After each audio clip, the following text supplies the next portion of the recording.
Hello and welcome once again. So it was a quick half an hour journey down, although not in terms of upload times, that was a few days, but it was a lot quicker than that. So I'm now at Eastleigh and I'm quite excited for this. As you can probably tell behind me, there is a massive clue as to something that I'm going to talk about whilst I am here. However, we're going to touch on that a bit later on.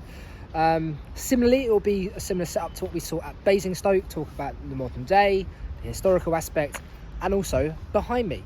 But no, looking forward to being here already. Just on the arrival, there was a Colas 66, a couple of 08s, a few Tampers, as well as loads and loads of rolling stock and wagons. So yeah, it's going to be an exciting one. I'm hoping there's a movement or two here. I might be right, I might be wrong, I don't know. All about timing, I guess. But nonetheless, we'll enjoy it. So welcome to Eastleigh as we go down the line.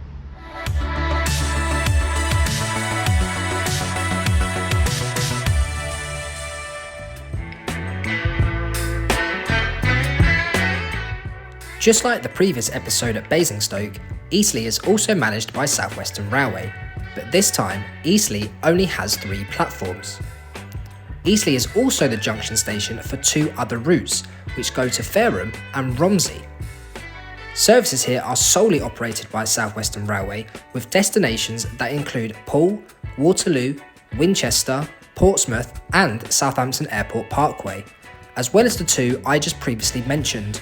But as I was recording, a nice surprise arrived into Platform 3 in the form of a new unit coming into service. But meanwhile, it was great to have a little look around a station I've always wanted to visit. So we are still on the Southwest Main Line, and in terms of that, we are now just over 70 miles from London Waterloo. Like I said, it wasn't an entirely long journey coming here from Basingstoke. It was about 30 minutes or so. So it's not too bad, to be fair. We're not too far from my favourite place, Southampton.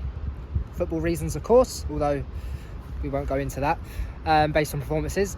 But not only that, Eastleigh Railway Station is actually Grade 2 listed, and that was designated in 1983. And to be fair, just looking at it, and we'll get some close-up shots in a minute, you can see why it's extremely pretty. There's one little section that looks like part of a concrete flat complex. It doesn't really fit in, but the actual main footbridge and the actual station itself, it's incredibly pretty. And you know, you can just tell that there is a lot of history here. It used to be called Basingstoke, which I will touch on as well shortly. So there's a lot that has gone on at Eastleigh, and you know, it's nice to see. One thing I will point out though, as I'm here, so the train behind me is one of the new Class 701s. This is on a test to Poole.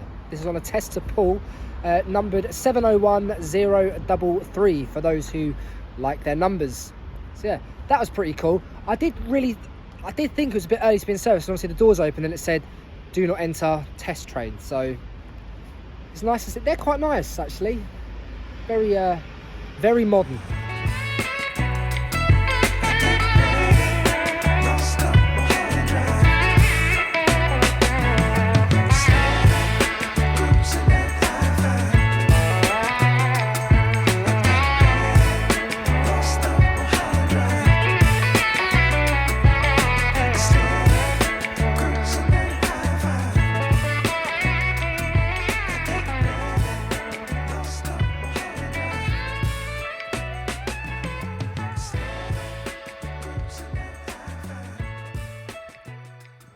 One thing I've spotted while walking around the station, and one thing I just want to briefly mention, is this. So it's a notice board from Network Rail directly to rail enthusiasts, and obviously with Eastleigh being as popular as it is for enthusiasts, I quite like this. So it's just some guidelines, a few important things like obviously behind the yellow line, don't use the flash, don't wear high vis stuff, and also stay in public areas. So that for me is great. You know, I feel like there needs to be more of a reminder around that, because there is a bit of a, I think, and it depends where you go. Like, I've even come across it, there are some staff on other parts of the network where they are just downright rude. You can tell that they hate enthusiasts, and essentially they just want to boot you off the station for no apparent reason. But things like this, do you know what, I forgot we're so close to Southampton Airport. Anyway, but things like this, it just shows that to me is welcoming. So they want us, you know, to come here, enjoy ourselves, and just be safe with it. I think that's the main thing. You get some people, and I've touched on this before, you get some people who literally stand on the platform edge, and they're just causing a nuisance, especially like with rail tours and things like that. I can see why people get very worried with that, but again, I like it. It's welcoming, and that's just what I wanted to touch on really. But now I've mentioned that, what I will now go on, and I think this is going to be quite interesting, is the history of Eastleigh. And as I mentioned earlier, it wasn't always called Eastleigh. When Eastleigh was built in 1839, it was originally called Bishopstoke.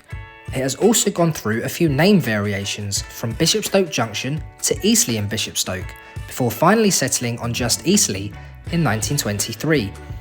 The station has always been a busy junction throughout, with its branch and mainline services, and one of these lines was a victim of the beaching axe, and that was the line to Romsey, which closed to passengers in May of 1969, and it wasn't until 2003 that passenger services were reinstated back to the network. However, there is something close by that Eastleigh is really famous for. Right, so that's a very, very interesting history in terms of Eastleigh there, and now I'm going to switch over to the place here that I would say really put this place on the map, and that is Eastleigh Works, which is located just to the south side of the station, although there is a bit that continues upstairs. Plenty of sidings, as you can see there's mounds of ballast there, loads of wagons like waiting there. There's a lot going on, and that's just the tip of the iceberg, because if you keep going further down past more of it, you will see an array of different locomotives. It's guaranteed every time. It's not uncommon to see a 47 round here, the new 69s, as well as things like that. So let's touch on Eastleigh Works, how long it's been here, and what does it do? Eastleigh Railway Works dates back to 1891, and over the years it has been a locomotive, wagon and carriage building site, as well as a maintenance and repair facility. In 1923, when railways in the south merged to form the Southern Railway, Eastleigh became the principal works for the railways of the south, which also saw many new classes of locomotives being built, as well as an impact on the war effort. Even today, Eastleigh Works still plays its part as it has done for many years, and it is a huge factor as to why many enthusiasts come to Eastleigh for the differences in freight traffic. See, I told you that's what really put Eastleigh on the map. It's got such renowned history, and I think that is one of the main draws for enthusiasts, like I touched on earlier. I think without these works and the history that presents itself to it, I don't know, would Eastleigh be as popular as it is? It could have been, but I would probably err on the side of probably not as much, if I'm honest. But, you know, it's places that have things like this, like, you know, Wolverton have their works, Crewe, you know, different places like Doncaster even, where I've been before. That was fantastic. There are certain places where, for videos and pictures, it's an absolute treat. But we're heading towards the end of the video now, but before I do, you probably know what I'm going to say. Train spotting montage coming right up for you. Enjoy. 13:31 Southwestern Railway service to Portsmouth Harbour is delayed by 11 minutes. This is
Okay then, so that's my time at Eastleigh all done, and I have to say it's been highly enjoyable. Got a couple of, well, free freighting. There was 2 movements that I didn't get to film as I was on the phone to my partner, but priorities, so obviously I had to be on the phone. One was a 66 Freightliner, and the other was a light engine class 73 128. Shame I didn't get to film that, but I saw it nonetheless. But that was great to see nonetheless, all the same. So I'm gonna attempt to head back to Reading, so I can get in the car and head home. However, my service was meant to arrive at 13:47. However, apparently there's a fault on the train. It's on its way, but 14:02. That's going to put me out of kilter by a bit, I should imagine. But nonetheless, we'll get home. And as always, thank you very much for watching, and I will see you somewhere else on the railway network, somewhere down the line.